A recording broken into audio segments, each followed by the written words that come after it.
Today we're gonna make a chocolate bourbon pecan tart.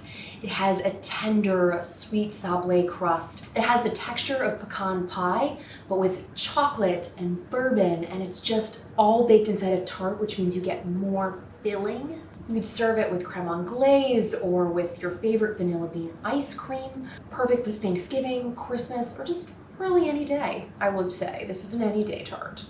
If you're enjoying this video, be sure to hit the subscribe button below and click the bell icon to be notified every time I post a new and delicious recipe. Let's get into it. So, first steps here obviously are to make our tart crust. We're gonna make a sucré. It's a slightly different recipe than the one that I have up there, but you can use either of them. This is AP flour, sugar, kosher salt, and butter, obviously. So this is cold, it is cubed, and now we're gonna cut it in. Unlike brisée, where you want kind of those streaks of butter, you do not want that in sucré, so you wanna go ahead and make sure that you are cutting it in 100%. It's gonna take a moment, so while that starts to do that, we are gonna whisk together our wet ingredients here. So go ahead and add your heavy cream,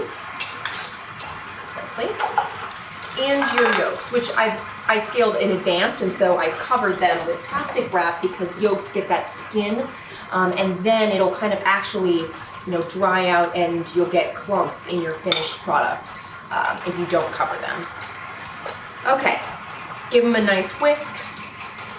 All we have to do is just wait for this to cut in completely, and then we are going to add our wet ingredients and be on with it. All right, so about 10 minutes to be honest.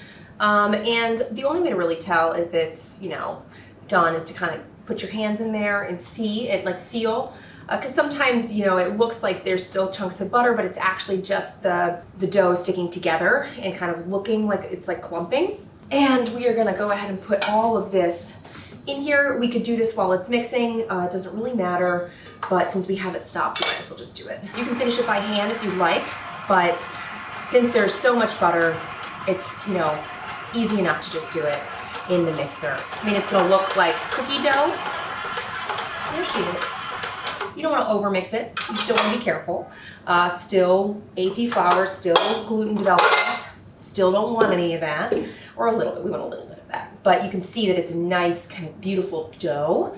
And that's what we want. Now, the only task left is to get all of this onto this. Just kind of gather it together. This honestly looks like it's gonna make way more than I need, but okay. That's what you get with old recipes. Okay. So I have made 2, unbeknownst to myself. And I'm just gonna cut this in half. And I'm gonna save half for another use. I'm gonna wrap her up, put her in the freezer. Now I'm gonna go ahead and pat it flat because we want this to kind of chill quicker. So go ahead and just get it nice and flat. And then we're gonna chill this about 2 hours. 2 hours is a nice amount. You can of course make this ahead of time, up to a week in advance, and you can refrigerate it or you can freeze it for up to a couple months. So I'm gonna get this in the fridge and then we'll make our tart. All right, it is time to roll our pie crust. You can see that it's ready. I've got a bit of bench flour mostly for the top, and for my rolling pin, I have a French rolling pin. You could use a regular rolling pin, doesn't matter, whatever you're most comfortable with. And I'm gonna roll this out on a piece of parchment because it is to make it easier to put into the pie or the tart dish. Sometimes with these kind of sablés or sucrés, they can be a bit more crumbly. Same with like my almond pie crust. So I like to just kind of make it easier on myself. Let's get a little bit of bench flour on the top of our dough and on our rolling pin. This is just gonna make it not stick to my rolling pin. Do keep in mind the shape and size of your dish. So if you are gonna put this into a rectangular tart mold, then obviously you're gonna wanna keep it in a rectangle. Huh. Okay. Make sure it's not cracking down there. It's doing great things, doesn't matter. Okay. Now, the idea is that we're gonna get this to about 1/8 of an inch. It doesn't need to be any thinner than that. You kind of want, know, a nice crust. The crust is, you know, sweet and it's really quite delicious. So, you know, you're gonna want it. At some point, I'm gonna go get my dish and make sure that this is actually going to fit in it.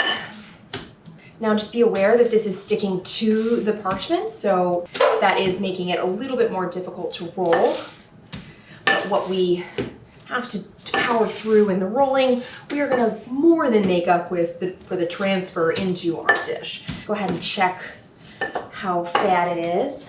Looking good there. It's a little bit chubby, just right here I can feel. And so I'm just gonna roll that this way. This is a 9-inch. This pie crust recipe will also fit a 10-inch. Okay, looks great, does it not? I think so. So, because we have rolled this out and she is soft, now she needs to go back in the fridge. It's not gonna take very long, just pop her back in there. It's only gonna take, you know, 10 minutes, a little chill time.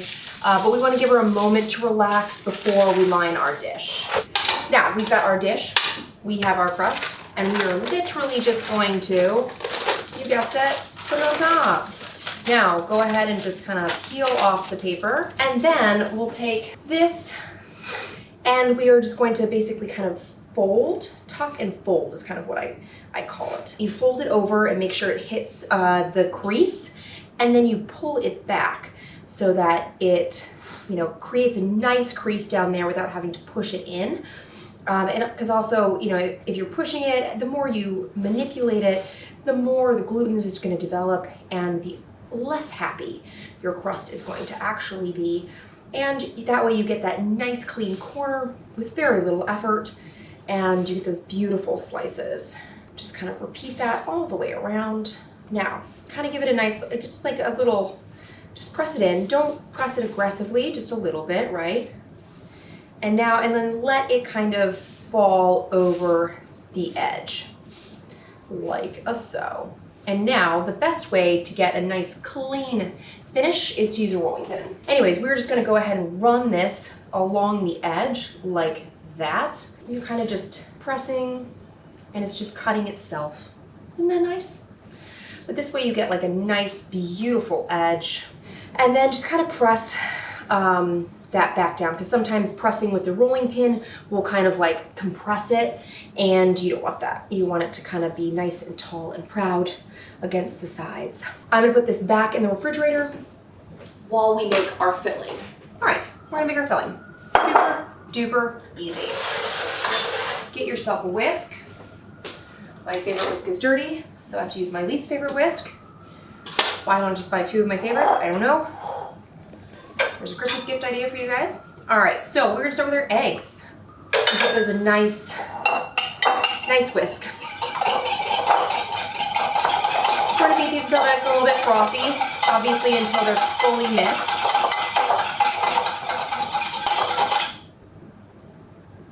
Lovely.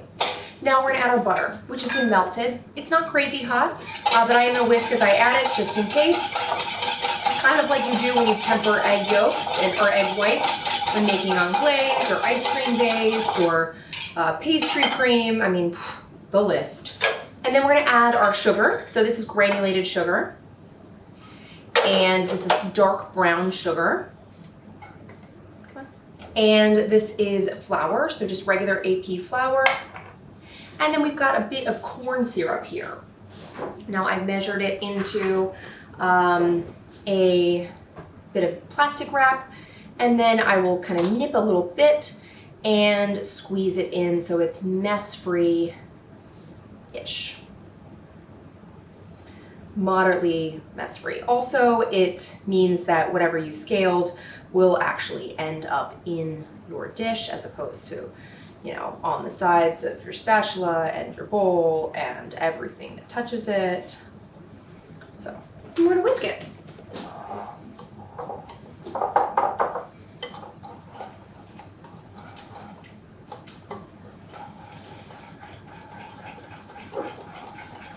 Get out all the lumps and bumps. Some of those lumps are dark brown sugar, and that's okay. You can either leave them or you can squish them. Okay, next, vanilla. Yeah. and bourbon. As promised, delivered, in she goes. There's a decent amount of it. You taste it in the final dish. So make sure you use a bourbon or whiskey that you like. And I'm gonna add my pecans. And just give those kind of a little toss. And now our filling is ready.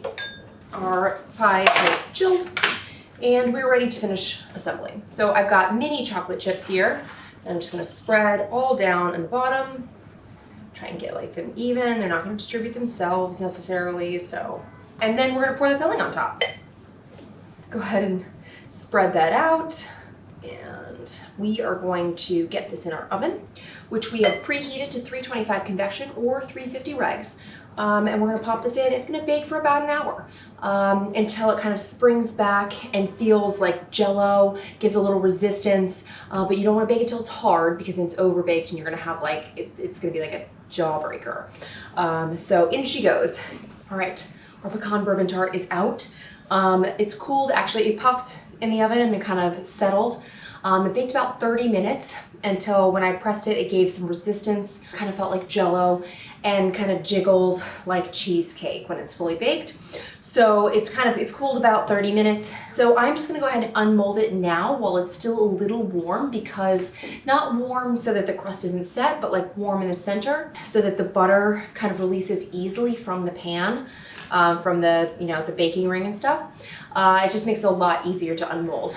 All right, so I'm just gonna pick her up and she's a little greasy, so I'm gonna be careful. And then I'm gonna go ahead and do that. And then hopefully she'll just slide right off her, hold on. Let me get an offset spatula to help me out. Okay. Now, if it doesn't want to slide off easily, then you should 100% let it cool completely before transferring. Yeah, there she goes. All right. You see how it just kind of slid off because that's like, there's butter from the crust on there. So she's really just, she's still a little warm in the center, but just warm enough so that the crust is set and it slides easily off of the tart mold that you used. You don't have to do that. You can of course cool it completely in the pan. All right, it's time to try. She's cooled. I think, yeah, she's pretty cool. And we're ready to slice her.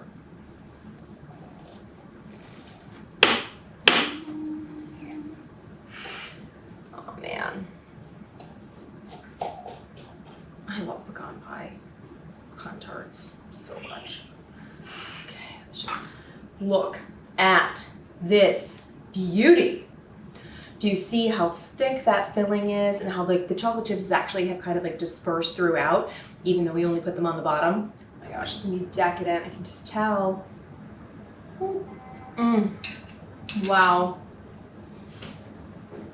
Be still my beating heart.